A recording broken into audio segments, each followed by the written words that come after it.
შევმატეთ ჩემი აზრით ამ დიდ ტურნირს ქართველების ხასიათი და დიდი მადლობა მინდა გადაუხადო ეროვნული ნაკრების თითოეულ წევრს თავდადებისთვის, თავდადებული ბრძოლისათვის და თითოეულ გულშემატკივარს. არ ვიცი რამდენად აინტერესებს ამ საფეხბურთო ასეთი დღესასწაულების ფონზე საზოგადოებას, მაგრამ ბუნებრივია სხვა საკითხებზეც უნდა ვისაუბროთ, რაცაც ჩვენ შევეხეთ დღევანდელი უმრავლესობის ხდომაზე. დღის წესრიგით გათვალისწინებული მრავალი საკითხია, მიმდინარე კვირაში ამას ნახავთ, მაგრამ ძირითად საკითხებზე მოგიყვებით. პირველი, ჩვენ დავძლევთ სალომე ზურაბიშვილის ვეტოს, რომელიც მან საარჩევნო ცვლილებებთან დაკავშირებით დაადო ჩვენს მიერ მიღებულ კანონს და დღეს წელი დღის განმავლობაში ვუსმენ კომენტარებს აბსოლუტურად არარელევანტურს რეალობასთან, იმიტომ რომ მაგალითად ესეთი message box-ი დახვეწეს ახლა ბოლო დღეებში ერთპარტიული CSKO, როდესაც 9 პარტიაა წარმოდგენილი, ისევე როგორც ქართული ოცნება ერთ-ერთია იმ 9 პარტიას შორის CSKO-ს შემადგენლობაში და 9 პარტიის წარმომადგენლები პროფესიულ წევრებთან ერთად იღებენ გადაწყვეტილებას. ამიტომ აბსოლუტურად სპეკულაციურია ეს მესიჯი ჩვენი ოპოზიციის მიერ სალომე ზურაბიშვილის ხელმძღვანელობით დალაგებული ამ დღეების ბოლო დღეების განმავლობაში, რომ თითქოს ერთპარტიულია CSKO-ს შემადგენლობა. მათ უბრალოდ უნდოდათ, რომ მათ პარტიულ წარმომადგენლებს დაებლოკათ გადაწყვეტილებები, ამის საშუალების არ მიცემაზეა საუბარი იმ გადაწყვეტილებით, რომელიც ჩვენ კანონში ავსახეთ, 2/3-ით მიიღება ამ შემთხვევაშიც გადაწყვეტილებები, რაც კანონშია გაწერილი და შემდეგ თუ 2/3-ით ვერ მიიღებს საქართველოს პარლამენტი, უბრალოდ CSKO-ს შემადგენლობა გადაწყვეტილებას საქართველოს პარლამენტი მიიჩნევს, რომ შემდეგ ჩვეულებრივი უმრავლესობით უნდა იქნას ასე გადაწყვეტილება მიღებული. წინააღმდეგ შემთხვევაში უბრალოდ საბოტაჟის საშუალება ექნებოდათ პარტიულ წევრებს და კი იცით, რამდენად პატიოსნად უდგებიან ისინი ასეთ საკითხებს. შემდეგი ძალიან მნიშვნელოვანი საკითხი, რომელიც ბოლო პერიოდის უბრალოდ განმავლობაში ჩვენ გავახმოვანეთ, ეს არის ოჯახურ ღირებულებათა და არასრულწლოვანთა დაცვის შესახებ კანონი, ეგრეთ წოდებული LGBT პროპაგანდის წინააღმდეგ ჩვენ მიმდინარე კვირაში კანონების ამ პაკეტს განვიხილავთ და პირველი მოსმენით მივიღებთ და შემდეგ საშემოდგომო სესიაზე ჩვენ მეორე და მესამე მოსმენით მივიღებთ ამ კანონს. ასევე შემოვიტანთ განსახილველად საკონსტიტუციო ცვლილებებს, სამწუხაროდ მას ვერ მივიღებთ, თუმცა შეიძლება ჩავატაროთ სარეიტინგო კენჭისყრა და კიდევ ერთხელ ვნახოთ ვინ უჭერს ხარს და ვინ არ უჭერს, თუ სარეიტინგო კენჭისყრა აჩვენებს, რომ შესაძლებელია გავიდეს საკონსტიტუციო ცვლილებები ამ მიმართულებით, ხომ კარგი.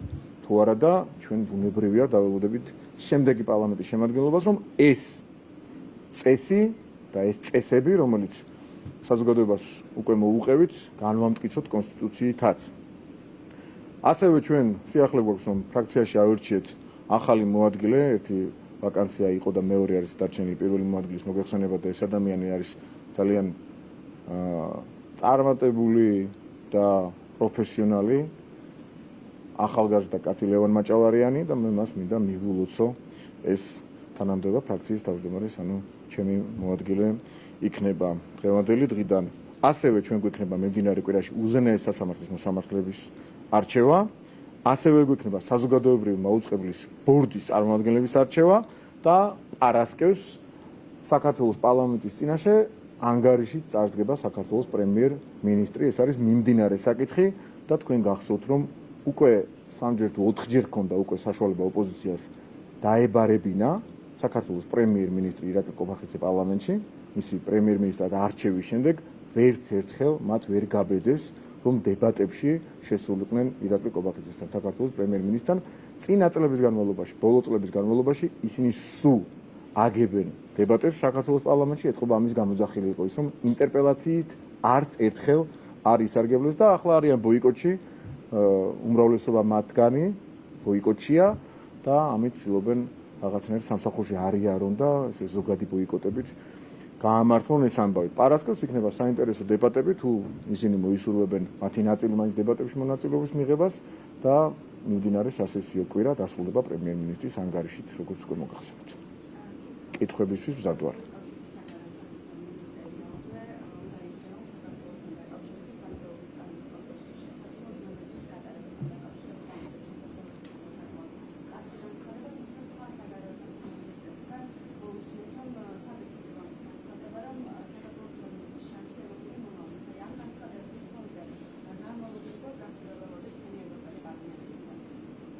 ჩვენ უნდა ველოდოთ, რომ 2030 წელს საქართველო გახდება ევროკავშირის წევრი ქვეყანა. აი მას უნდა ველოდოთ. დღეს ხვალზე გვინდა განცხადებას გააკეთებს საკმაოდ მნიშვნელოვანი პერსონები, მათ შორის არსებული ბიუროკრატიის წარმომადგენლები, ხელმძღვანელი რგოლების წარმომადგენლები, შედარებით ნაკლებად მნიშვნელოვანია, შედარებით რა თქმა უნდა, ვინმეს როლი რომ და მისი განცხადების როლი რომ დავაკრინოთ, თუმცა ჩვენ გეგმაზომიერად, ღირსებით და ნამდვილად ჭეშმარიტი ევროპული ღირებულებების დაცვით, ჩვენი კონსტიტუციის ჩვენს მიერვე ჩაწერილი ნორმის დაცვით უნდა გავაგრძელოთ სწორი სვლა ევროკავშირისკენ. და რაც არ უნდა კრიტიკული იყოს დღეს და იმის გამო თან კრიტიკული ვინმე, რომ საქართველოს გამჭვირვალობის კანონი მიიღო, ისევე როგორც კანადამ ბოლო დღეებში, ისევე როგორც საფრანგეთმა რამდენიმე კვირით ადრე. ამის გამო ვერავინ უნდა იფიქროს ვინმეს დასჯა. თქვენ რომელიმე თქვენგანს გახსენდებათ კანადაში აქციები არა რუსულ კანონს და ვერ გახდებაო კანადა რუსეთის უკანა ეზო? ასეთი რამე გახსენდებათ? რატო არ გააშუქეთ არც ერთმა არხმა? რატო არ გააშუქეთ? ან საფრანგეთში ასეთი აქციები რატო არ გააშუქეთ? იმიტომ რომ არ ყოფილა. არავის მოფიქრებია აზრად გაცილებით მკაცრი ანალოგიური სფეროს რეგულირების კანონი რუსულად მოენათა. საქართველოში გახდა მარტო ეს რუსული ბჭყალებში, რა თქმა უნდა. და საქართველოშიც ადეს ამის რუსულად მონათლა და რაც კი საქართველოს დამოუკიდებელ გადაწყვეტილებებს შეეხება ამ ბოლო დროს ყველაფერს რუსულს ეძახიან. ამით უნდათ რომ ჩახსნან საქართველოში საქართველოს ხელისუფლების მიერ მიღებული დამოუკიდებელი გადაწყვეტილებები, რომ დააკომპლექსონ ხელისუფლება, დააკომპლექსონ მისი ამომრჩეველი, არ მხოლოდ ხელისუფლება, რომ თუ კი შენ გაბედავ და დამოუკიდებელ გადაწყვეტილებას მიიღებ, ნებისმიერ ასეთ გადაწყვეტილებას დაუძახებენ მათი ტელევიზიები, მათი პოლიტიკოსები, მათი წარმომადგენლები, მათი აქტივისტები რუსულს და ამ კომპლექსით გავლენ ფონს, ასე არ არის.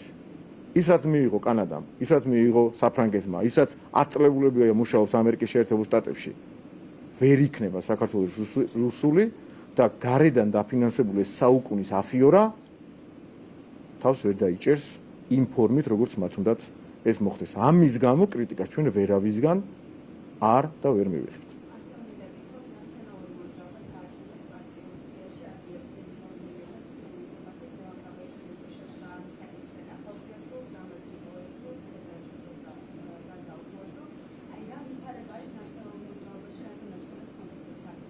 ნაციონალური მოძრაობა არის ტელეპროდუქტი, პირდაპირ გეუბნებით, ჩამოშლილია დიდი ხანი, უკვე წლებია. უბრალოდ სატელევიზიო სივრცეში არსებობს და ასაზრდოებს სატელევიზიო სივრციდან, სატელევიზიო ფორმატით თავის ამორჩეველს, ვისაც ჯერ კიდევ ჯერავს, რომ ხუთიანის ფაქტორი ეგრეთ წოდებული მუშაობს. რა თქმა უნდა, ისინი ადგილებსაც გაყიდიან და ერთმანეთსაც გაყიდიან უპრობლემოდ. იმიტომ რომ ეს არის მათი წესი პოლიტიკური ცხოვრების. შესაბამისად ეს ჩემს გასაკვირი არის.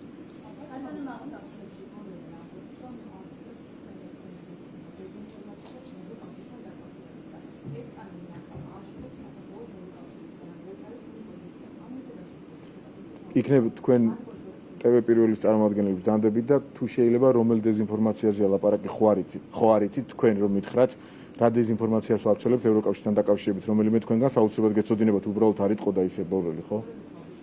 კი მესმის რომ ბორელი რა დეზინფორმაციაზეა საუბარი რომელი წინადადება აი გამახსენეთ ერთი წინადადება ასეთი და ეს იქნება გავიგე მე ვისაუბრე გამჭვირვალობის კანონზე და მცდელობაზე რომ ამას რუსული დაარქვან. თუ შეგიძლიათ შემახსენოთ ჩვენს მიერ გავრცელებული ერთი წინადადება, რომელიც დეზინფორმაციული ხასიათის იყო ევროკავშირთან დაკავშირებით. აგერ განათლებული საქმის კურსში პოლიტიკური ცოდნის მქონე ჟურნალისტები ბრძანდებით, რომელიც პოლიტიკაზე მუშაობთ. რომელიმე თქვენგანმა ერთი წინადადება გამახსენეთ ქართული ოცნების რომელიმე ლიდერის ან წარმომადგენლის მხრიდან ნათქვამი, რომელიც შეიცავდა დეზინფორმაციას ევროკავშირის წინააღმდეგ. ერთი თუ შეიძლება და ეს იქნება რომ ვერ შემახსენებთ ესეც პასუხი იქნება იმაზე, რასაც ბორელი ამბობს. და თუ შემახსენებთ იმაზეც მექნება რა თქმა უნდა პასუხი. ახლავე ბოდიში ხით. რადგან თქვენ დაუთმით, ამიტომ. ანუ თქვენ რო ასეთ წინადებას ვერ მახსენებთ, ეს არის პასუხი ბატონი ბორელისადმი.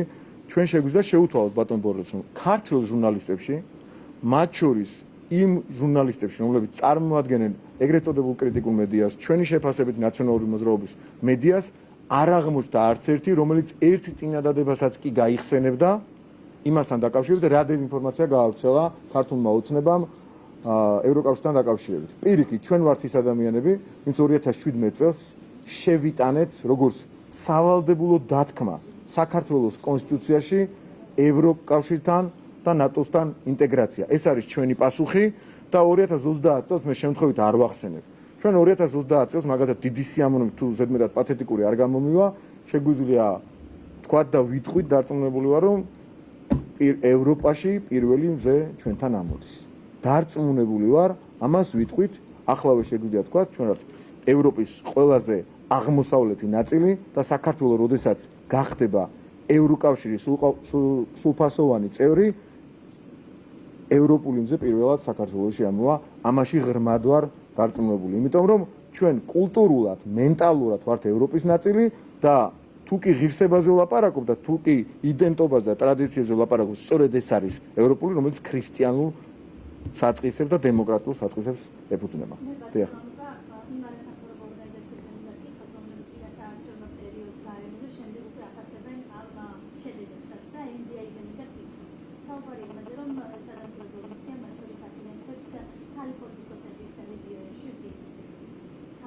დიახ.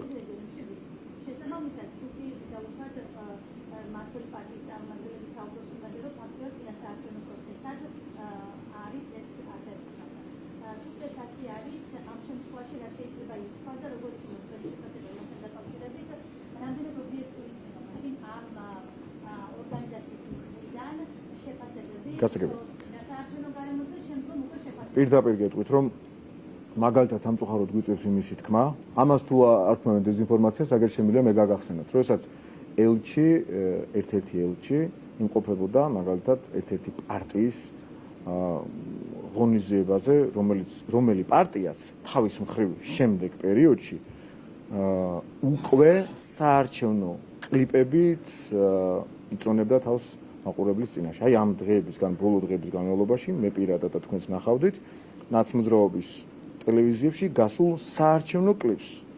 ამუკა ხაზარაძის ლელოს საარჩევნო კლიპს. ხო გადიოდა, ხო არ გვეშლება ეს დეზინფორმაცია ხო არ არის, თქვენთან ტელევიზიაში ხო გადიოდა ასეთი კლიპი. უკვე წინა საარჩევნო კლიპები გადის. და რომელ რაღაც წესების დაცვას ხმას არ იღებს ამაზე არავინ. აბსოლუტურად არავინ ამაზე ხმას არ იღებს, როდესაც დღეს უკვე წინა საარჩევნო კლიპები რამდენიმე დღეა თუ კვირაა უკვე გადის ეთერში. ამას რომ არ აღნიშნავენ და თვითონ რომ იღებენ მონაწილეობას ასეთ და შეიძლება ზუსტად ანალოგიურში არა, მაგრამ მსგავს აქტივობებში, ბუნებრივია ეს ორგანიზაციები ობიექტურ დამკვირვებლებად ვერ გამორგებიან. დიახ.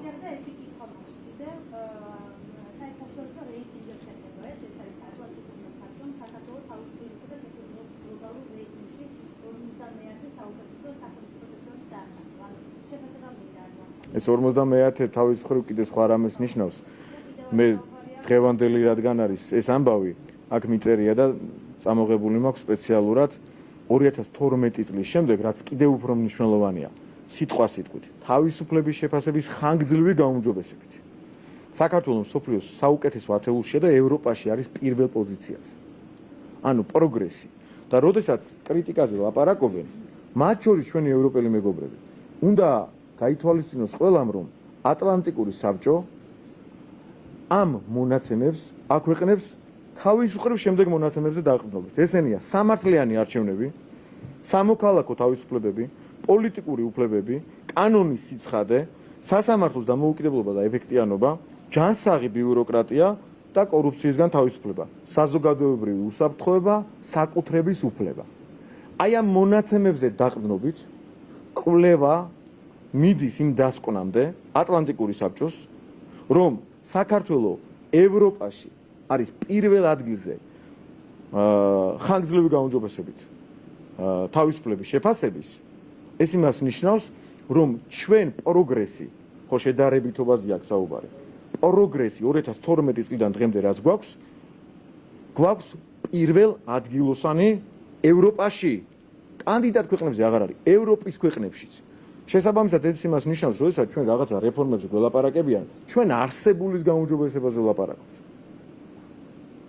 უკვე ვუსწრებთ აი ამ ყველა მონაცემით სხვებს და არსებულის გაუმჯობესებას ვლაპარაკობთ. ნებისმიერი დათმა 12 პუნქტიანი გეგმა, 3 პუნქტიანი თან აბიჯი და ამ შემდეგ არსებულის გაუმჯობესებაზე არის გაუმჯობესებისკენ არის მოწოდებული. და კრიტიკა ამასთან დაკავშირებით, მსგავს საკითხებთან დაკავშირებით. მოდის მხოლოდ და მხოლოდ ერთი რამის გამო, რომ რაღაცნაირად ევროპული თემა, ევროპის თემა გამოიყენონ საარჩევნო მიზნებისათვის. არდა ქართველმა, ჩემი აზრით, ქართველებმა, საქართველოს მოქალაქეებმა ყველამ უნდა გავითავისოთ ერთი მთავარი დათქმა. და ეს უნდა იყოს ჩვენი გენეტიკური კოდი არის და უნდა იყოს კიდევაც მომავალში. რომ ჩვენი თავი უნდა გვეკუთვნოდეს ჩვენ და ვიდრე ოპოზიციაში არ იქნებიან ისეთი ძალები, რომლებიც დამოუკიდებლად და არა გარედან მითითებით იღებენ გადაწყვეტილებებს, მანამდე უნდა ერჩიონ ის, ვინც იღებს საკუთარ თავზე გადაწყვეტილებას, ვინც იღებს საქართველოსშივე გადაწყვეტილებას და არავის მითითებით. არც რომელიმე მხარის, არც ჩრდილოეთის, არც დასავლეთის, არც სამხრეთის და არც აღმოსავლეთის. დამოუკიდებელ გადაწყვეტილებას ვინც იღებს, ის უნდა იყოს ყოველთვის მომავალში გრძელვადიანი დათქმა უნდა გავაკეთოთ. ის უნდა იყოს ხელისუფლებაში და დიდი სიამოვნებით ჩვენ როგორია სტანდარტი ოპოზიციონერების ამასაც დიდი სიამოვნებით ვაჩვენებთ ოღონდ მაშინ, როდესაც გარედან მართული ძალები არ იქნებიან ჩვენი მთავარი ოპონენტები და ისინი იბრძოლებენ ხელისუფლებისათვის.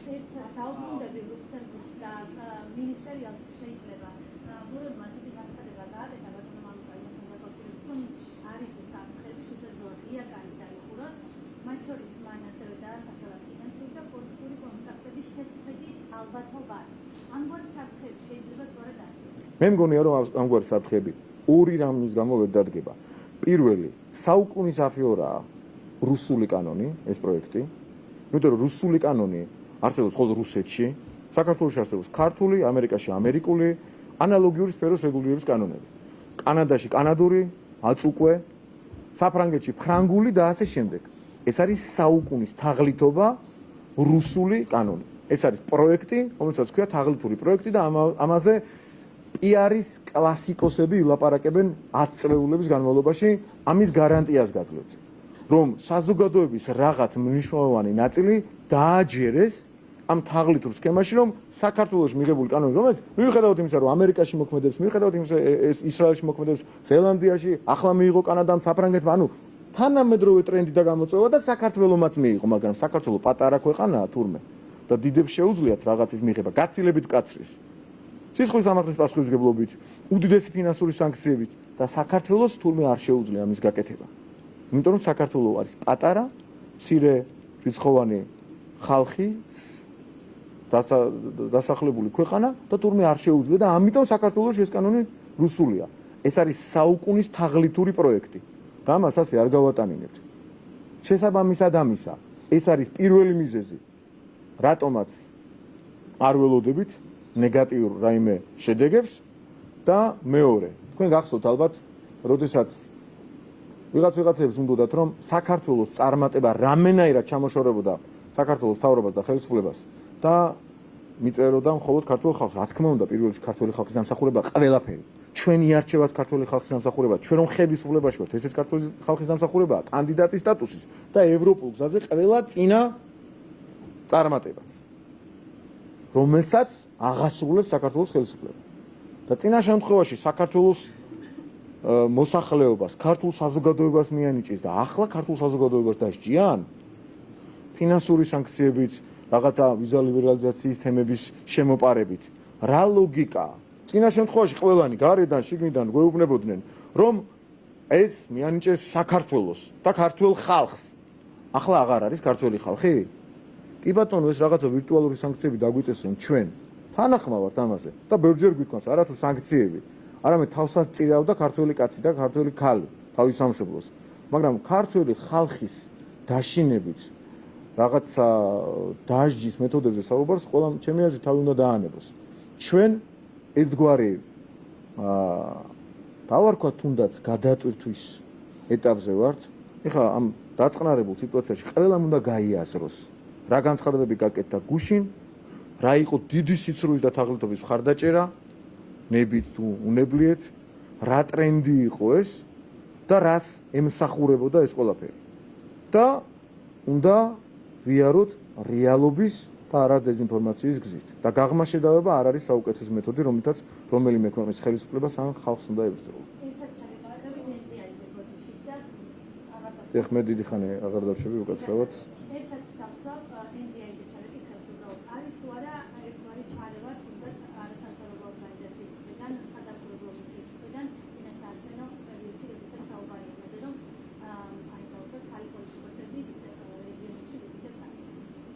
რომელი ხალი პოლიტიკოსების? გააჩნია, მოდი ესე გავაკეთოთ რა. ძალიან ობიექტურები რო იყოთ, გააჩნია რა ფორმატია. NDI და AIRA-ის ქართულ ოცნებას დაუფინანსებია თავის დროზე გარკვეული ტრენინგები ჩაუტარებიათ. ეხლა ამაზე ჩვენ უარს არასდროს არ ვიტყვით. ობიექტურობა მოითხოვს რომ ესეც თქვათ. მაგრამ როდესაც ეს იძენს წინა საარჩევნო აგიტაციის ხასიათს, ბუნებრივია ჩარევა და არ გამოდგება ობიექტურ დამკვირვებლად ის ორგანიზაცია, რომელიც ოპოზიციურ აქტივობას აფინანსებს. თუნდაც სახელმწიფო აქტივობა რომ დააფინანსოს საარჩევნო. თუ საარჩევნო მიზნებით არის ეს ყველაფერი, ბუნებრივია ობიექტურ დამკვირვებლად ამისი ორგანიზატორი და დამფინანსებელი ვერ ჩაითვლება, მაგრამ თუ ეს არის რაღაც ნეიტრალური მიზნებით, ასეთი ჩვენს გვინახავს და ეს აბსოლუტურად სხვა ამბავია. დიახ.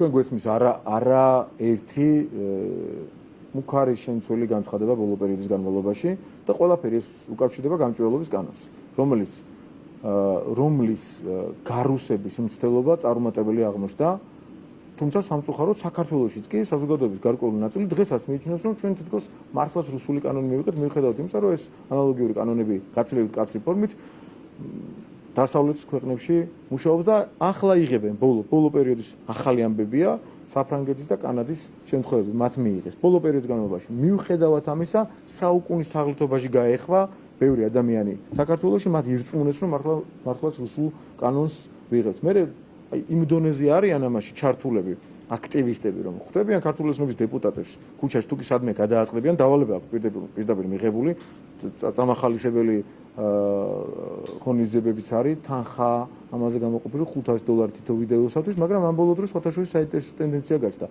ბოლოს რამდენიმე შემთხვევა იყო როცა ჩვენმა დეპუტატებმა აქტივისტებთან კამათის ამსახველი ვიდეო შემდეგ სოციალურ ქსელში ვეღარ ნახეს იმიტომ რომ როგორც ჩანს ის აღარ აწყობდათ ისევე როგორც რაღაცებს რომ ეს გამოაქვეყნეს საქართველოში ხდება მარტო მე მგონი დეპუტატების პირადი მონაცემები გამოაქვეყნეს შარშან მაგალითად მე პირადად პასუხი რომ დაუბრუნე საკმაოდ უკმეხი გვილად რომ თქვა იმ ადამიანს ვინც რაღაც იკადრა ჩემი მისამართით ნახევარ საათში ტევ პირველმა გამოდო ეკრანზე და წელს არაერთი ასეთი პასუხი იყო და არც ერთი არ გამოუდიათ ესე იგი არ აწყობთ ესე იგი ისინი ცდილობენ რომ ფსიქოლოგიური ზემოქმედება გააკეთონ დეპუტატებზე ხელისუფლების წარმომადგენლებზე მაშინ გამოდონ არც ერთმა არ მიაწოდა რამდენიმე ათეულიდან რომელსაც ვუპასუხე მე პირადად არც ერთმა შარშან ერთს უპასუხე და ის გამოდო ტევ პირველმა წელს რამდენიმე ათეულიდან არც ერთმა არ უთხრა ტევ პირველს უნათ მოძრაობის სხვა არხებს რომ დინარაძე ასეთი პასუხი გაგვცაო არ აწყობთ იმიტომ რომ მათ უნდათ რომ რაღაცნაირად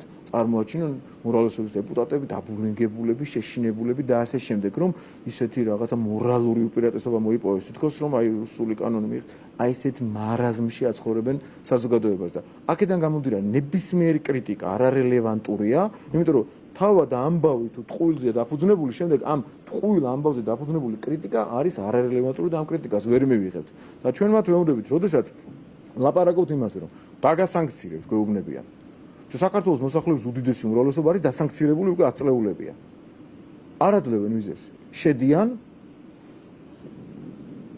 მეგობარი სტრატეგიული მეგობარი ქვეყნის საელჩოში და ვიზებს ვერ იღებენ და მათ რისკს დაემატება მამუკამ დინარაძე არაფერი არ შეიცვლება ამით განსაკუთრებული პირდაპირ გეუბნებით და როდესაც ჩვენ ვეუბნებით გაამარტივოთ ვიზა ლიბერალიზაცია გავუკეთეთ ქართულ ხალხს ამ დროს პირიქით აქეთ სანქციებით გველაპარაკებიან მართალია ჯერჯერობით ვირტუალური ეს სანქციები და რაღაც მეილი მიეკავენ ყოველდღე მეილი ხوار მოგივიდა რაღაცებს ლაპარაკობენ გაურკვეველ რაღაცებს ჟურნალისტები მათი ტელევიზიების მაგრამ როცა ჩვენ ველაპარაკებთ რომ ფრენები გახსენით ვიზა ლიბერალიზაცია მიეცით ამ ქვეყანას ამ დროს სანქციებით იქით გვემუქრებიან ვიზებთან დაკავშირებით არარელევანტურია და მე მოვუწოდებ ყველა მეგობარს ტყუილ ამბავზე დაფუძნებული კრიტიკა გადადონ ახლა გვერდზე და რეალობიდან გამომდინარე ვილაპარაკოთ ჩვენ შემდგომ წარმატებულ ურთიერთობებზე. საქართველოს კონსტიტუციით განსაზღვრულ ურთიერთობებზე, რომელიც ერთგული ჩვენ ვართ რეალურად, უბრალოდ თითის ქნევას და დავალების შესრულებაშია განსხვავება. ისინი ჩვენი ოპონენტები თითის ქნევას მიჩვეულები არიან სადღაციდან და ისე დავალებების შესრულებას და ჩვენ არც თითის ქნევას ვართ მიჩვეული, არც შევეგუებით, არც მივეჩვევით არასდროს და არც ვინმის დავალებას საქართველოს საუკეთესო ინტერესებიდან გამოვავალთ ყოველთვის და მისი ევროპული და დასავლური მომავლიდან გამომდინარე ინტერესებიდან.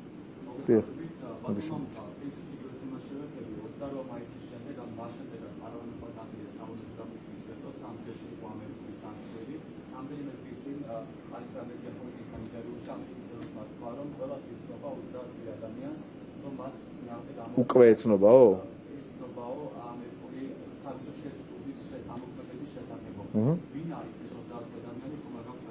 არც ერთი ადამიანის შესახებ ინფორმაცია არ მაქვს. არც ერთი. არავის, ჩემთვის ცნობილი არ არის, რომ მეილი მიიღოს. მე პირადად მსგავსი მეილი არ მიმიღია.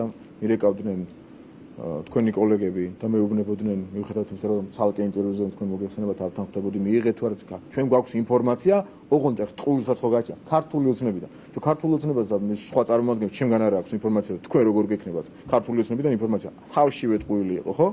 ანუ მე თუ არ უთხარი ვიღაცას რომ მეილი მომივიდა და ამას ანქცირებს დაუშვათ. ხო ზღაპარია? ხო ტყუილია უკვე ქართული ოცნებიდან. ანუ საიდანღაც აქვს ინფორმაცია ვიღაცას რომ შეიძლება ან თვითონ იგონებს რომ ამ კამპანიაზე უნდა იყოს დასანქცირებული და უნდა მისულო და მე არ მომსვლი ეს მეილი. თუმცა არ გამოურიცხავ რომ ვიყო და შეიძლება შევიდე თუ დამჭირდა რაღაცაში თუ არ მემიწვიეს შეიძლება არ სწავიდე, მაგრამ თუ მიმიწვიეს თავისი მიწვევით დასანქცირებულს ხარ მიიწვევე. რაღაცა უკვე ცოტა არასერიოზულობას იძენს ეს თემა. გაგვაგებინო მაინც თუ არ დასანქცირებ, გითხრან კი ბატონო, მივიღებთ ამ სანქციებსაც. გასაგები იქნება რომ კანონის მიღების გამო პირველი კანონმდებლობები ვართ ვინც დაგვასანქცირებს. თან იმ კანონის მიღების გამო რომელიც გაცილებით მკაცრი ფორმით მათივე ქვეყანაშია წარმოუდგენელი ამბავი და ამიტომ არის ეს ვირტუალიზმი, ასე ვთქვათ, ამ სანქციების როგორც ჩანს.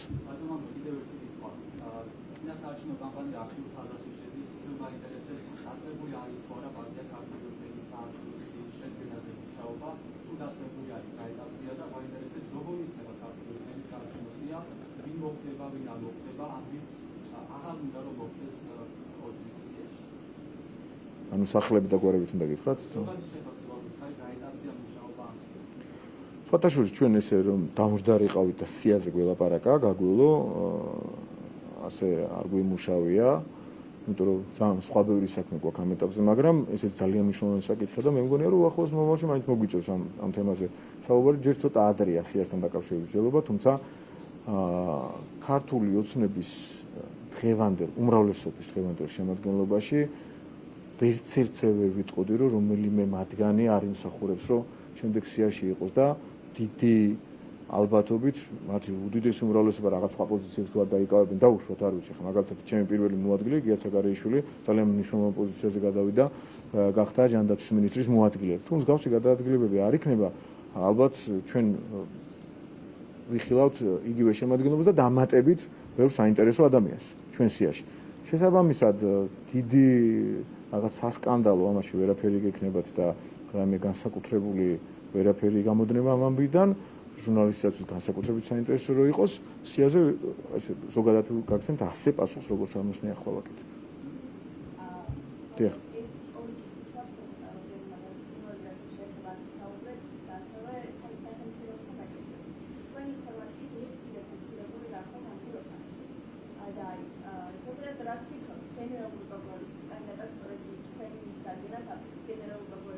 ვაპირებთ, თქვენ იცით უკვე რომ ვაპირებთ.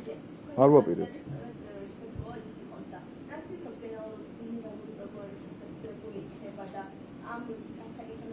ანუ გავიგე.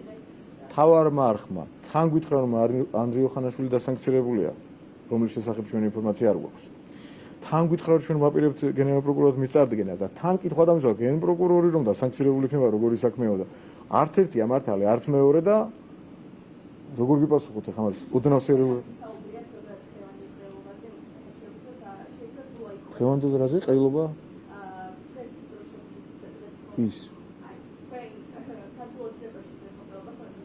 ყრილობა ქონდა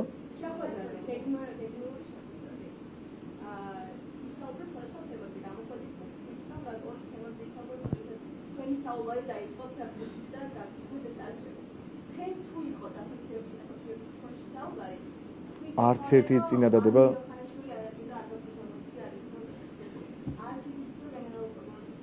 როგორ არ ვიცი, მე ვიცი რომ არ იქნება. აგერ 27 მოვა და ხალხო, ელემენტარული რაღაცა შეგიძლიათ რა. ჯერ ჩემზე ილაპარაკეთ და მე შემიძლია გითხრათ რომ აი ლაპარაკობთ კვირეებია უკვე ჩემზე ლაპარაკობთ პირადად. როგორც არ არის ერთი წამით სხვა რაღაცას გეუბნებით. არც ერთი წამი ამაზე საუბარი არ ყოფილა და არავის არც უთქვა ჩემთვის არც მე მოსული აზრად რომ პოლიტიკიდან წავიდე. აი პირდაპირ გეუბნებით. გენპროკურორს რომ გადახვალ თუ აგირჩიეს თუ წარგადგინა საპროკურორო საბჭოს საქმეა ჯერ ერთი პოლიტიკიდან მიდიხარ. მე არ მიფიქრი ამას. ნამდვილად არც მე მიფიქრია და არც ჩემ თანაგუნდელს არ უფიქრია არავის ამაზე. არც ერთი წამით უბრალოდ ვერსიის დონეზეც კი ამისი განხილვა აი ეს საუბარშიც კი არ ყოფილა. ანუ ცალსახატყუილი იყო. მეორე ანდრე ოხანაშვილზე გაინტერესდა დაბეჭდებით ამ ისე დაბეჭდებით ამბობთ რაღაც ეხლა ხო არ მოგწერეთ მესიჯი მეთქი არ კითხვას მისვათ ტყუილ შეიცავს კითხვა ორ ტყუილს შეიცავს ერთი კითხვა და ამ ორ ტყუილზე აფუძნებთ მე 27 რიცხვამდე არის წარდგენა კანდიდატების ხო რამდენიმე დღე დარჩა სულ 3 დღე დარჩა 3 დღეში ხო ნახავთ რომ ეს არც ანდრე ოხანაშვილი იქნება იქ არც მამუკამდინარად წარდგენილი და წარუდგენად ხო არ აგვიჩევენ და ხო არ წარმოგოდგენს საპროკურორო საბჭო და მე მივხვდებით რომ სისულელებს ლაპარაკობთ უკაცრავად ასეთ შეფასებისთვის ტყუილებს ლაპარაკობთ კარგი სისულელე ზედმეტი მომივიდა შეიძლება ხო ტყუილები კარგია ტყუილები სწორი მართალი ბრძანდები სისულელე ამ შემთხვევაში არ იყო მართალი ბრძანდა მივიღებ შენიშნავს ტყუილზე შევთანხმდით დიდი მადლობა რომ ტყუილზე შევთანხმდით დიახ როგორ არ შევთანხმდით კაცო გითხართ აი სისულელეზე რეაქცია რო ქონდა ტყუილზე არ ქონიათ არც ერთხელ და სიმპტომატურია ჩემთვის კი ბატონო არ ქონიათ ამასაც იტყუებით დიახ შემდეგი რა რაღაცა ის არის მოცემულობა ამ თავარახში მუშაობა მაინც და მაინც ტყუილს ხო არ ნიშნავს გისმენთ ისი დიახ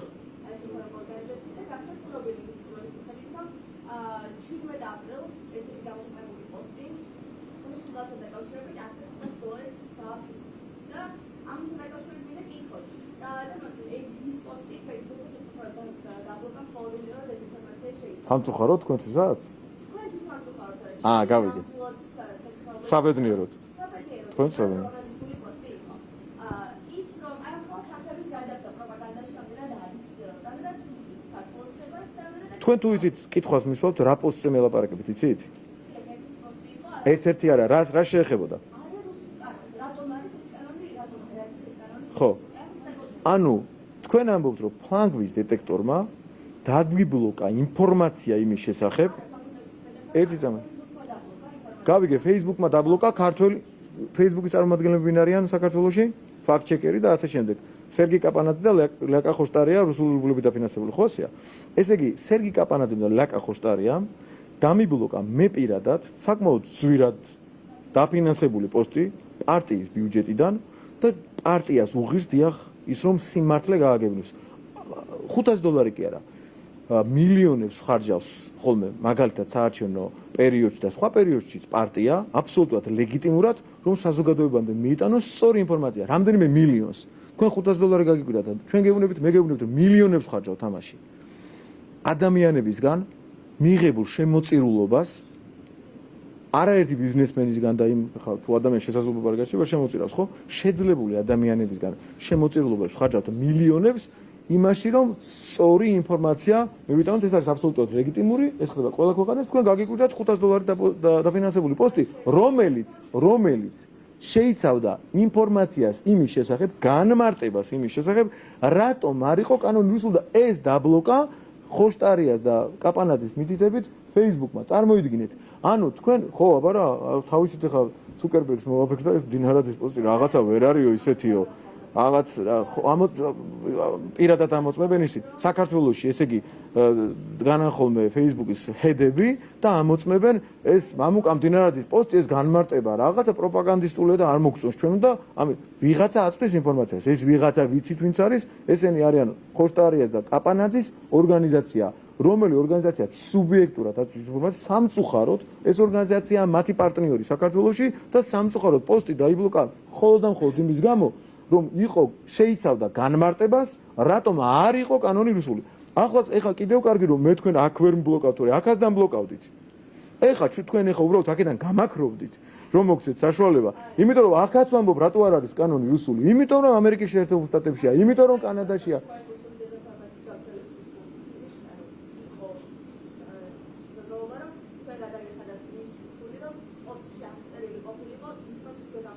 რატომ არ იყო კანონი რუსული? ეს არის რუსული დეზინფორმაცია თქვენი აზრით. აი წარმოვიდგინეთ თავარი არხი, ეს არ არის, ნახეთ თქვენი სახელი გამახსენეთ, მითხარით. თამთა. ესე იგი, თქვენი აზრით, რატომ არ არის კანონი რუსული? ამისი არგუმენტაცია რუსული დეზინფორმაციაა. აი ეს არის ერთ. აი ეგეც სიმპტომატორია, გასაგებია. თქვენთვის ნახეთ, ანუ როცა მეგობრები ამბობენ, რომ ეს რაღაცა ასე არ არის, საპირისპირო მტკიცება არის რუსული დეზინფორმაცია. ზუსტად ასეა თქვენი აზრით. ზუსტად აი ამაში ხართ გახვეულები. ვიღაც ამბობს და ამიტომ რუსულია. ეგ არის თქვენი მთავარი არგუმენტი და თქვენ ერთამი თამთა. ჭკვიანი გოგოჩან ხართ, თქვენ მართალია ისეთ რაღაცებს ლაპარაკობთ, რაც თქვენთან ახლოს არ არის, მაგრამ მაინც ჭკვიანი, იმიტომ რომ ამის თქმა გიწევთ. ნახეთ, რატომ არის კანონი რუსული? ერთი არგუმენტი მითხარით და გავჩუმდები. იმიტომ რომ ამბობენ ევროპელები. რუსეთის ისტორია? ახლო მომავალს გადავხადოთ, რას ქვია? ძალიან დაიბენეთ ბოდიში. კარგი, ერთი წამით, ანუ რუსეთმა რომ მიიღო რაღაც კანონი, ამერიკამ რომ მიიღო უფრო ადრე მსგავსი კანონი და უფრო მკაცრი? ბოდიში. რა მიზნებს ემსახურებოდა?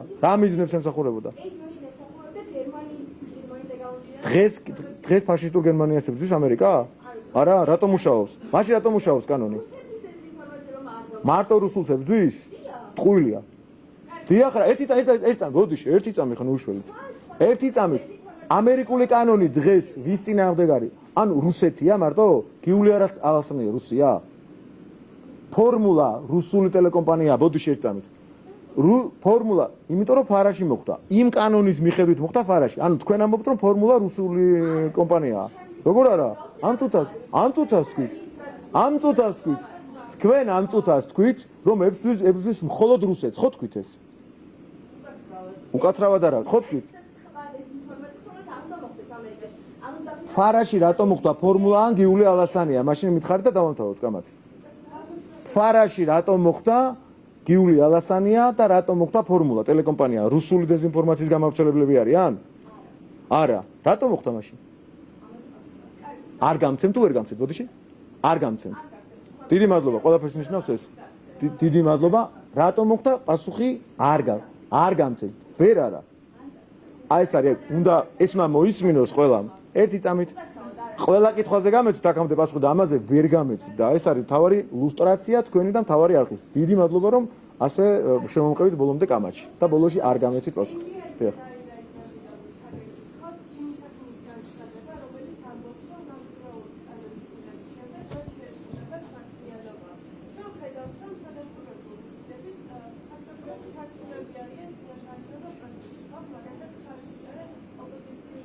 დიახ.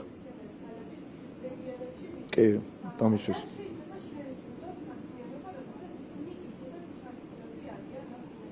ჯერ ერთი ისეთ ჩართულები არიან.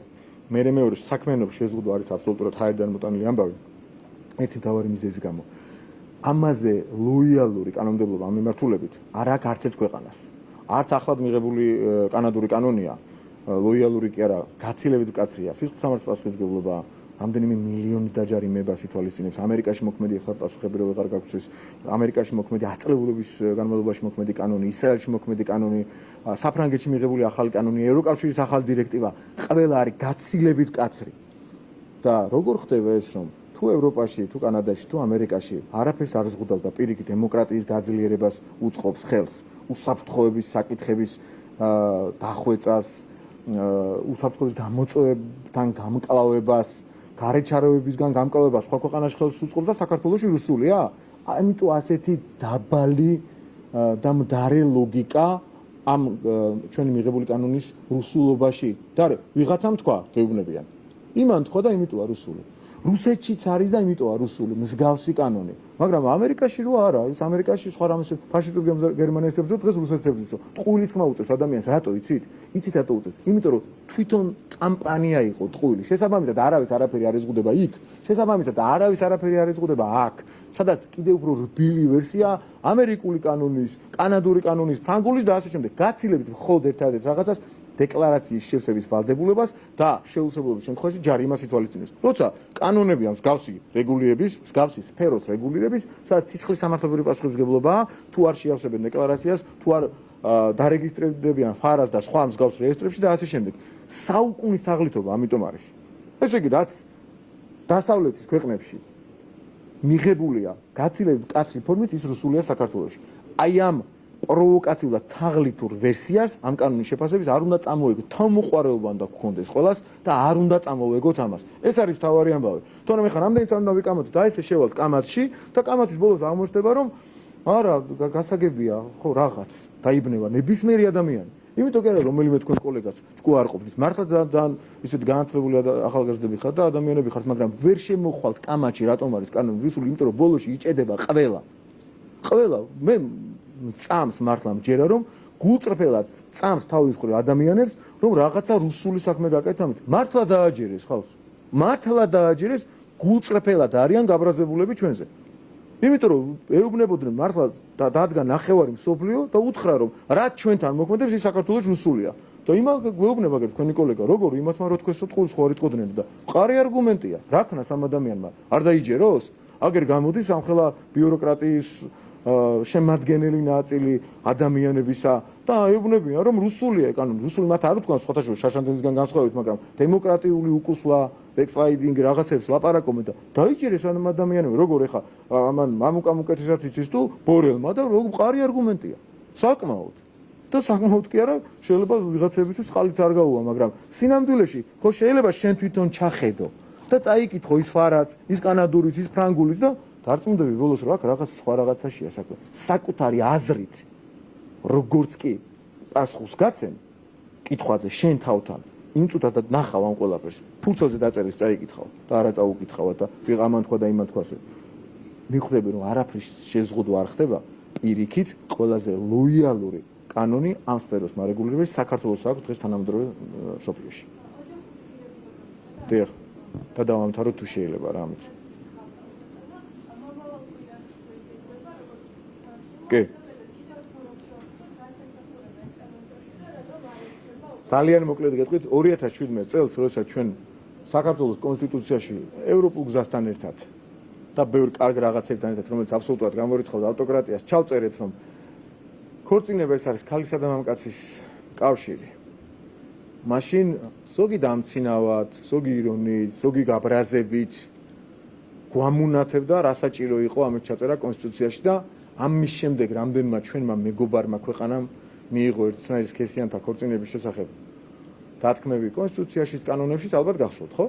2017 წელს მაინც და მაინც რელევანტური და მაინც და მაინც ადეკვატური შეიძლება არ ჩანდა, მაგრამ მომავალმა 2017 წლის გადასახედიდან გვაჩვენა რომ ძალიან ადეკვატურები ვიყავით მაშინ და ეს იყო გამოწვევა მომავლის. დღეს მთელი პასუხისმგებლობით შემიძლია გითხრათ რომ თანამედროვეობის და არა მხოლოდ მომავლის გამოწვევაა რომ ჩვენი არასრულწლოვნები განსაკუთრებით და ჩვენი ოჯახური ღირებულებები დავიცვათ LGBT პროპაგანდის მავნე ზემოქმედებისგან და ჩვენ ამას აუცილებლად გავაკეთებთ. და ეს არის მათ შორის ქართული კულტურისა და იდენტობის ნაწილი და არ უნდა დაგვაუწყდეს. თუნდაც ყველაზე კრიტიკულ სიტუაციაში ბალანსის დაცვა, პროპაგანდის გამიჯვნასა და ადამიანის ნებისმიერი განსხვავების მიუხედავად ადამიანის უფლებებს შორის. მე მომისმენია მსჯელობა, სადაც ეს ზღვარი იშლება ხოლმე, მაგალითად ულტრა რადიკალური კონსერვატიული მიმართულებითაც. ვიღაცებს მიაჩნიათ, რომ მათ საერთოდ უფლებები არ უნდა ქონდეთ განსხვავებული ცხოვრების წესის ადამიანებს, ეს ასე არ არის. და ჩვენ მათაც უნდა უთხრათ, რომ ჩვენ მათ უფლებებს ზედმიწევნით დავიცავთ. ისინი შეიძლება რაღაცა საკითხების მიმართ უფრო მოწყვლადები არიან, მათ კიდევ უფრო შეიძლება ჭირდებათ უფლებების დაცვის ხარისხის ამაღლება მათ მიმართ, მაგრამ ეს სალკე უნდა გავიტანოთ და უნდა გავმიჯნოთ აბსოლუტურად პროპაგანდისგან, თავს მოხვევისგან, რამაც კონკრეტული კვლევებია, რომ თავისი მავნე და უარყოფითი შედეგები გამოიყოს. სწორედ ამის აღმოფხვრას და პრევენციას ემსახურება ჩვენს მიერ დაინიცირებული კანონების კრებული პაკეტი ამ კანონებისა, რომელსაც აუცილებლად მივიღებთ ამ მოწვევის პარლამენტში და თუ ამ მოწვევის პარლამენტში კარგი გაგებით ვერ ვაიძულეთ ჩვენს ოპონენტებს ყველას, რომ ხარი დაუჭირონ საკონსტიტუციო ცვლილებებს, რომელიც კიდევ უფრო გაამყარებს ამ ყველაფერს. შემდეგ პარლამენტში ჩვენ საკონსტიტუციო უმრავლესობას შევეცდებით მაქსიმალურად რომ მოვიპოვებთ და მივიღებთ საკონსტიტუციო ცვლილებებსაც. დავამთავროთ ის შეიძლება. თუ რას? ბეტოზე ვისაუბრე უკვე ბოდიში გიხდით. ძალიან და დავასრულოთ.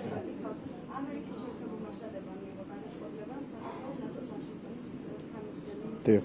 ჯიმ ობრაიანმა თქვა, რომ საქართველოს ჩემი პარტნიორი, რომელსაც ამ სამიტზე მიიწვევდა. ჩვენ გვაქვს უცხოელი ოპონენტების წინაშე საუბარი, რომ საქართველოს შეეხება ამერიკას განსაკუთრებით კანონის შემდეგ, ასევე თავად ამერიკის შეერთებული შტატების ზოგიერთი წარმომადგენელი წარსულიყო საქართველოს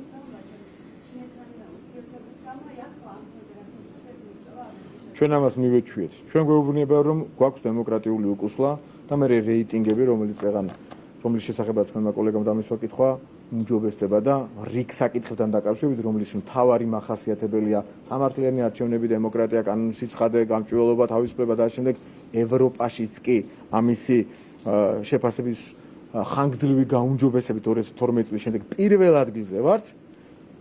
ამ დროს გვეუბნებიან რომ გვაქვს დემოკრატიული უკუსლა თურმე და სხვა კანდიდატი ქვეყნები, რომლებიც სამწუხაროდ ვერც ისე არც თუ ისე სახარებულ მდგომარეობაში არიან ამ მიმართულებით, თურმე ჩვენ გვასწრებენ. მოგონილი მიზეზებით ხდება ხოლმე ეს ყველაფერი. მაშინ როდესაც საქართველოს შორდება ნატოს თითქოს ამ დროს ნატო საქართველოს თანამშრომლობა არის უპრეცედენტოდ მაღალ ნიშნულზე. ამას ნიშნავს ეს მოწვევა, იმიტომ რომ არის საკითხი, სადაც ფაქტებს ვერავინ გაურბის. მაშინ როდესაც საქართველოს ნატოს არაწევრ ქვეყნებს შორის არის ყველაზე მსხვილი კონტრიბუტორი და ყველაზე ბევრი გვაქვს გაღებული ამისათვის. ჩვენ მსხვერპლი გავიღეთ სოფლიოში მშვიდობისათვის. ჩვენ რამდენიმე ათეული ჯარისკაცი დავკარგეთ და რამდენიმე ასეული შშმ პირი გვყავს ბრძოლებში დასახიჩრებული. სისხლი გავიღეთ, ქართული სისხლი ამისათვის. და ჩვენ გვეუბნებიან ხოლმე რომ დავშორდით თითქოს და ეს მოწვევაც, ის აღიარებებით, ის კვლევებით, რაც დემოკრატიის წინსვლაზე სინამდვილეში ევროპასთან, ნატოსთან ახლო და მჭიდრო ურთიერთობაზე მეტყველებს, ფაქტების ვერ გაქცევას ნიშნავს.